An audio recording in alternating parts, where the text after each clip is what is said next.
έχουμε μπλέξει άσχημα. Έχουμε μπλέξει άσχημα σε μια ιστορία, σε μια υπόθεση η οποία βεβαίως μην το ξεχνάμε, το άκουσα που το λέγατε πριν και πολύ σωστά το είπε ο κύριος Κολοκυθάς. Ο πόλεμος είναι σε εξέλιξη. Μερικές φορές εμείς εδώ τείνουμε να το ξεχνάμε. Και ο πόλεμος στοιχίζει ανθρώπινες ζωές και από τις δύο πλευρές. Και είδαμε και χθες ότι και με την επίσκεψη ενός Ευρωπαίου αξιωματούχου πρωθυπουργού, του Έλληνα πρωθυπουργού εν προκειμένου, υπήρξε και μια επίθεση. Είναι πολύ επικίνδυνες αυτές οι καταστάσεις, πάρα πολύ επικίνδυνα αυτά τα οποία συμβαίνουν. Πρέπει η Ευρώπη, αντί να ανοίγει η συζήτηση που άνοιξε με τις δηλώσεις του Γάλλου Προέδρου Μακρόν, και όσο και αν έσπευσαν να διαψεύσουν άλλες ευρωπαϊκές δυνάμεις, όταν ανοίγει μια συζήτηση, γνωρίζουμε πολύ καλά σε διπλωματικό επίπεδο, αυτή η συζήτηση μένει στο τραπέζι, και μιλώ για την αποστολή στρατευμάτων. Αντί λοιπόν να ανοίγει μια τέτοια συζήτηση, θα έπρεπε να ανοίξει η συζήτηση της ειρήνης. Αυτό νομίζω ότι είναι και χρέος της Ευρώπης, είναι και προς όφελος της Ευρώπης, είναι το συμφέρον της Ευρώπης να τελειώσει αυτός ο πόλεμος, ο οποίος αυτή τη στιγμή δημιουργεί ένα τεράστιο διπλωματικό αλλά και ανθρωπιστικό ακόμα περισσότερο πρόβλημα. Πάμε λίγο και στο θέμα της επικαιρότητας, το οποίο ένα από τα θέματα είναι το ζήτημα των μη κρατικών πανεπιστημίων. Εχθές πήρατε μια πρωτοβουλία να ζητήσετε από τα κόμματα της αντιπολίτευσης, από κάποια από τα κόμματα, της αριστεράς κυρίως τα κόμματα, Κέντρο αριστεράς. Ναι, κέντρο αριστεράς. Ουσιαστικά να καταθέσετε μια πρόταση μομφίσκα της κυβέρνησης με αφορμή το συγκεκριμένο νομοσχέδιο. Προοδευτικής αντιπολίτευσης. Καταρχάς, να πω για να κλείσουμε και το συγκεκριμένο θέμα, μέσα ζητήσουμε και στη Βουλή, επισήμως και από τον κύριο Μητσοτάκη, και αύριο θα έχουμε και τη συζήτηση για τα πανεπιστήμια, επίσημη ενημέρωση, γιατί πρέπει θεσμικά να ενημερώνεται το Ελληνικό Κοινοβούλιο και για αυτές τις ξαφνικές επισκέψεις και για τις επαφές και για τις συνομιλίες και για το πώς εμπλέκεται η χώρα μας σε τέτοιες υποθέσεις. Είναι, νομίζω, χρέος της κυβέρνησης και του Έλληνα Πρωθυπουργού να ενημερώσει την εθνική αντιπροσωπεία. Εκτιμάτε ότι μετέφερε κάποιο μήνυμα, όπως είπε ο κ. Σποτόπουλος, ενδεχόμενο? Γι' αυτό ζητάμε την ενημέρωση. Νομίζω ότι έχουμε κάποια ένσταση για την. Όχι, αλλά ξαφνική παρουσία. Δεν μπορούν, νομίζω, κύριε Αγνωστάκη, δεν μπορούν τέτοιου τύπου διπλωματικές επαφές να γίνονται ξαφνικά και εγκρυπτό. Πρέπει να έχουμε μία ενημέρωση. Νομίζω και μέσω των κομμάτων, μέσω της εθνικής αντιπροσωπείας, ο ελληνικός λαός να γνωρίζει τι ακριβώς συμβαίνει και πού και σε ποιο βαθμό εμπλέκεται η χώρα μας στις επικίνδυνες πολεμικές εξελίξεις στην Ουκρανία. Από εκεί και πέρα. Πράγματι, χθες πήραμε μία πρωτοβουλία, μία πολιτική πρωτοβουλία και καλέσαμε τα κόμματα της προοδευτικής αντιπολίτευσης σε ένα κοινό μέτωπο για την υπεράσπιση του Δημόσιου Πανεπιστημίου και για την υπεράσπιση του Συντάγματος. Και νομίζω ότι ήταν μια πρωτοβουλία η οποία ήταν επιβεβλημένη, γιατί, ξέρετε, δεν αρκεί να λέμε στα λόγια. Ο κόσμος έχει χορτάσει από λόγια. Ότι είμαστε κατά του νομοσχεδίου της κυβέρνησης, ότι θέλουμε να δημιουργηθεί μια αντίδραση στο νομοσχέδιο, ότι θέλουμε να προτείνουμε κάτι άλλο.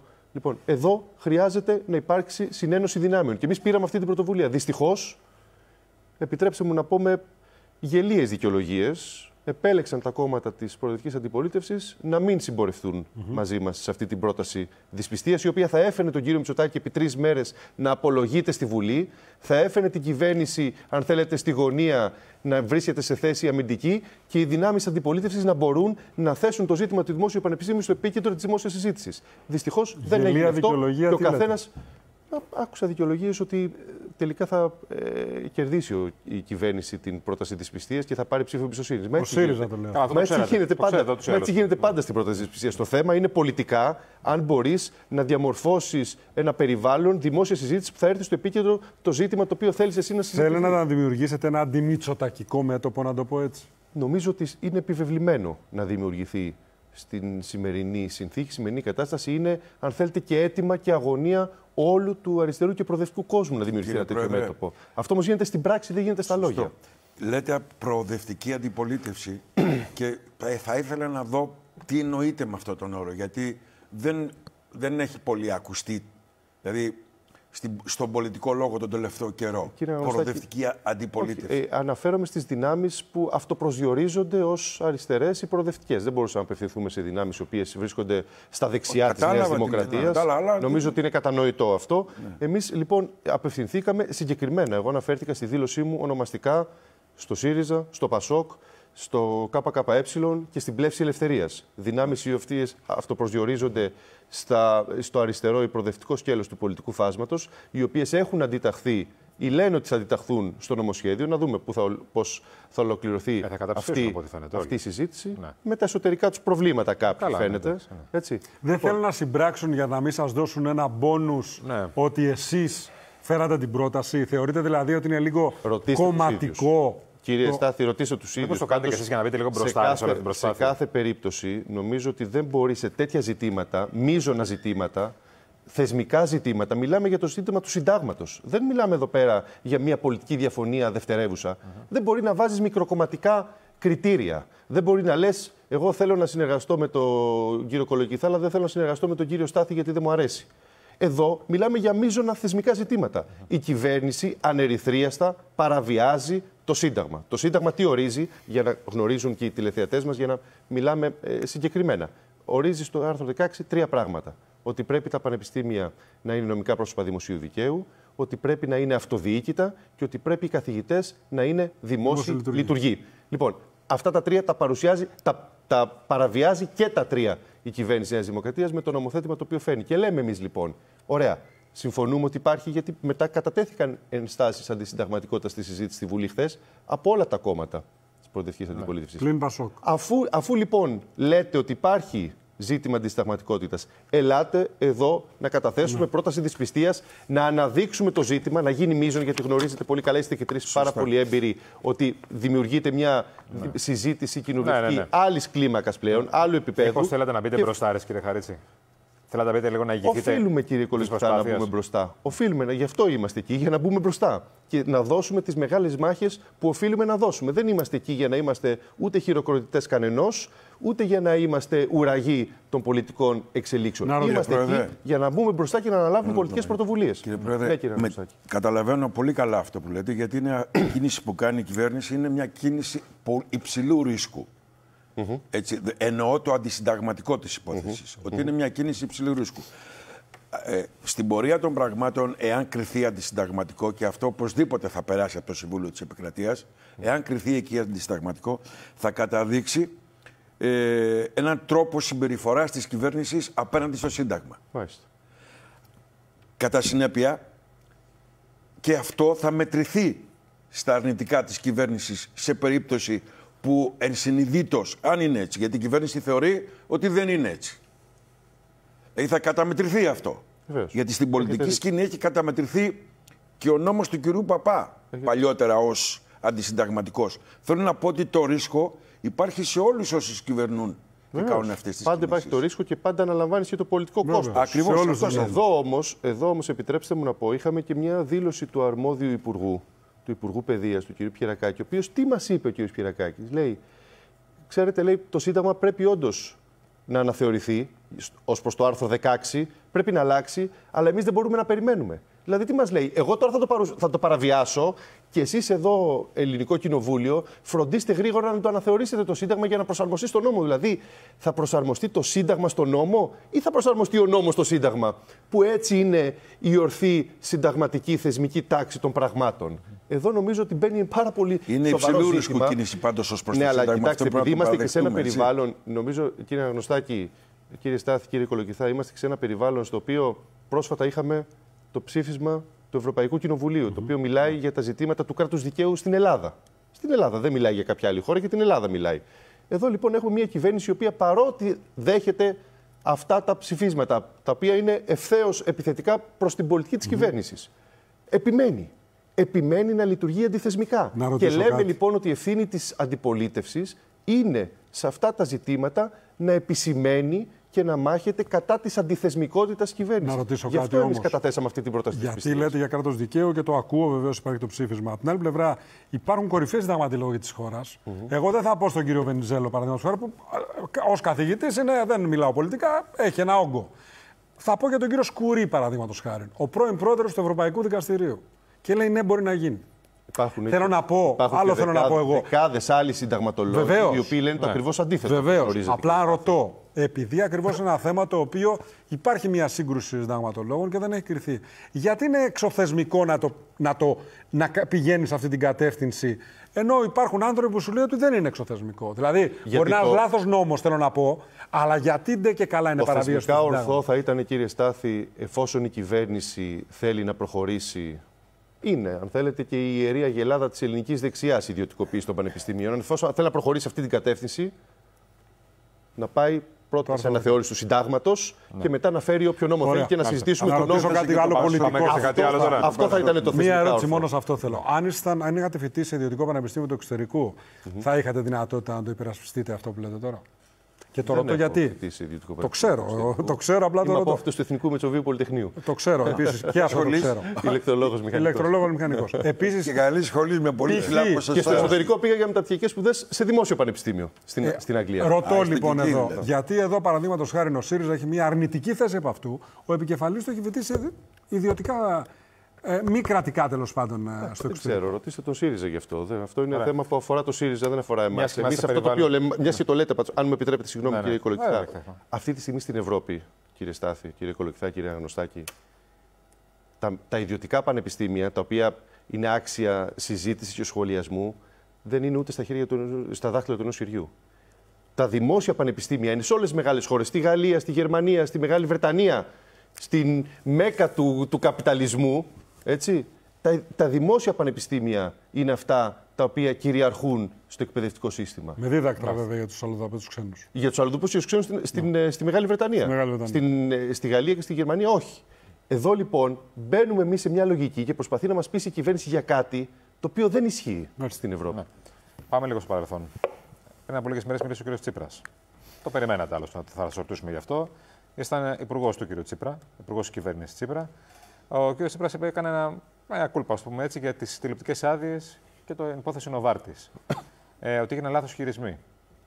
Φαντάζομαι, εσείς είσαστε και εσείς αυτό που έχετε πει ότι ήταν λάθος χειρισμοί στις τηλεοπτικές άδειες. Γιατί βγήκαν αρκετά στελέχη μετά και μας λέγανε ότι έγιναν λάθος χειρισμοί. Ότι το λέγαν τότε, λοιπόν.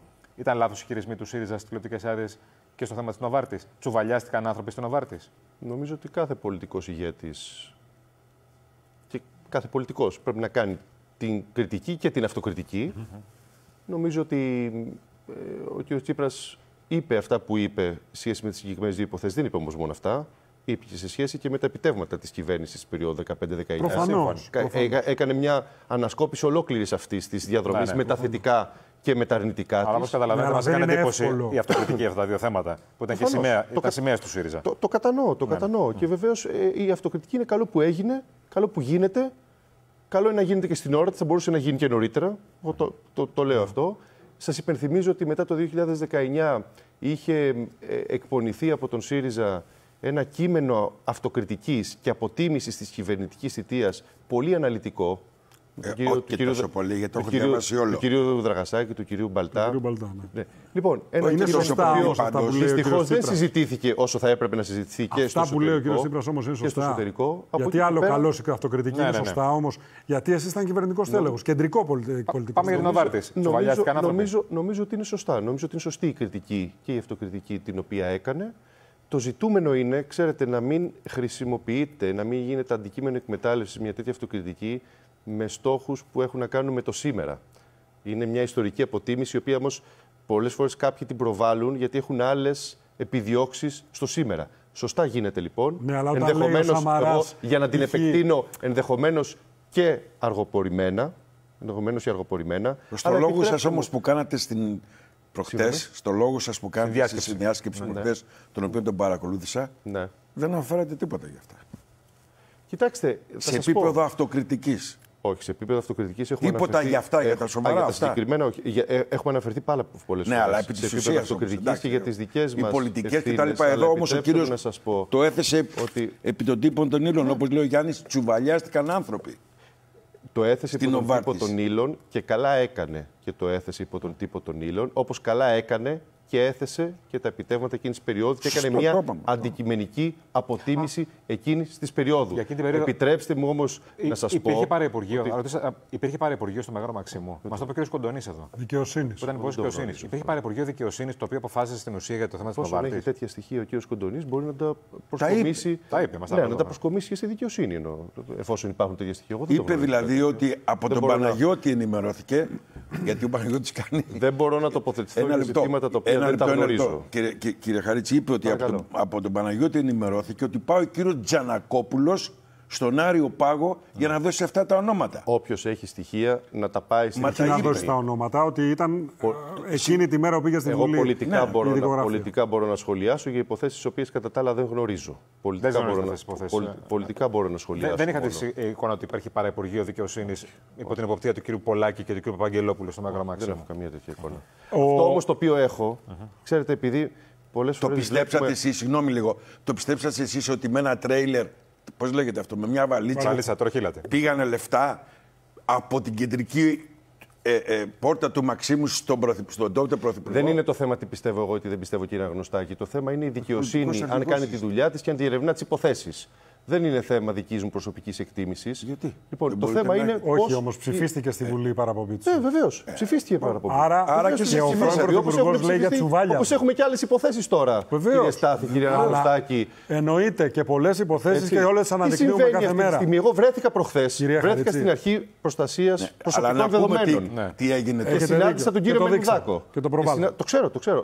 Άλλο θέλω να πω. Συνάντησα τον κύριο Μενουδάκο. Τι συμβαίνει αυτή τη στιγμή με τις ανεξάρτητες αρχές στη χώρα? Συμφωνούμε, αλλά όλα αυτά έχουν μια συνέχεια. Με την αρχή προστασίας προσωπικών δεδομένων, η οποία προσπαθεί να κάνει τη δουλειά της. Τι συμβαίνει με την ανεξάρτητη αρχή? Υπάρχει ένα ερώτημα. Συμφωνώ απολύτως σε όλα εγώ, ότι όλα πρέπει να αναδεικνύονται. Τι συμβαίνει εκεί πέρα? Υπάρχει ένα γιατί ερώτημα. η υπόθεση των υποκλοπών ακόμα δεν έχει. Είχε δίκιο ο Σαμαράς, ο Γεωργιάδης, ο Πικραμένος, όλοι αυτοί που φώναζαν. Μας κρεμάτε τα μανταλάκια, κύριε Είδατε τι έγινε στην Εξεταστική Επιτροπή για τα Τέμπη? Τα είδα, αλλά απαντήστε μου σε αυτό, γιατί είναι ένα θέμα αυτό. Απαντήστε και σε αυτό. όλα να απαντήσω. Εγώ συμφωνώ με αυτά που λέτε όλα. Ξέρετε, αλλά απαντήστε όμως και σε αυτό. Για το τσουβάλιασμα ορισμένων ανθρώπων που δεν έχετε απαντήσει. Ότι λέω, και αυτό είναι το ήθος της αριστεράς. Σε όλα τα θέματα, όχι. Το ήθος, το θετικό. Άρα το ίδιο της δεξιάς ποιο είναι? Όχι. Με παρεξηγήσατε. Παρακαλώ. Αυτό πρέπει να είναι το ήθος της αριστεράς. Δηλαδή, να μην τσουβαλιάζονται άνθρωποι άδικα εκεί. Συμφωνώ απολύτως μαζί σας. Συμφωνώ απολύτως μαζί σας. Όλων πρέπει να είναι το ήθος. Όλων θα έπρεπε να είναι. Βέβαια, συμφωνώ, Παναγιώτη. Πολύ περισσότερο της αριστεράς. Απολύτως μαζί σας. Συμφωνώ μαζί σας. Και η αντιπαράθεση την οποία έχουμε με τους πολιτικούς μας αντιπάλους είναι αμυγός πολιτική.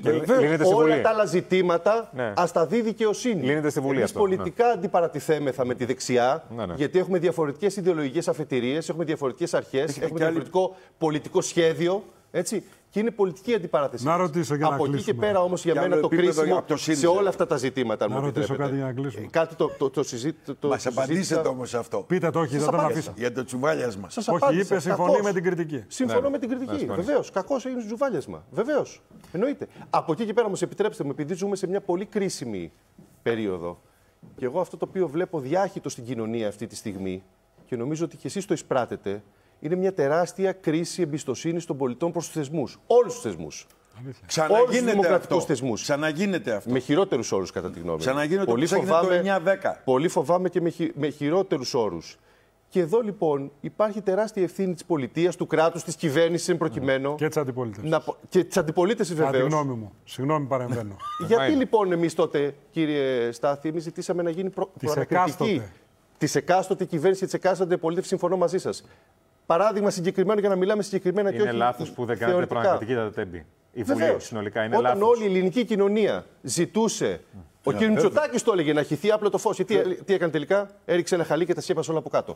Και έτσι η κρίση εμπιστοσύνης δυστυχώς διωγγώνεται. Εμείς ζητήσαμε να γίνει προανακριτική, να αποδοθούν συγκεκριμένες ευθύνες εκεί που υπάρχουν, όπου υπάρχουν. Δεν θα κάνουμε εμείς τους δικαστές, όπου υπάρχουν ευθύνες, να το βρει η διαδικασία και όχι αυτή η Εξεταστική Επιτροπή παροδία δυστυχώς, η οποία οδήγησε. Όπως και όλες οι άλλες.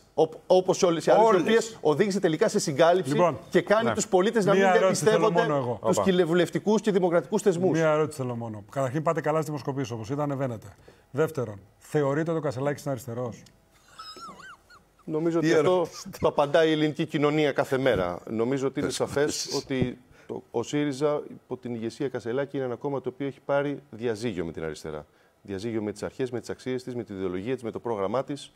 Είναι ένας πολιτικός φορέας ο οποίος πλέον έχει μια εντελώς διαφορετική κατεύθυνση. Ο Τσίπρας κολλάει περισσότερο στο ΣΥΡΙΖΑ όπως είναι τώρα ή στη Νέα Αριστερά? Γιατί έχει το μισό Υπουργικό Συμβούλιο εκεί. Εντάξει, θα ρωτήσετε τον ίδιο. Δεν μπορώ να απαντήσω εγώ εξ Ευχαριστούμε πάρα πολύ, κύριε Χαρίτη. Να είστε καλά. Να τα πούμε.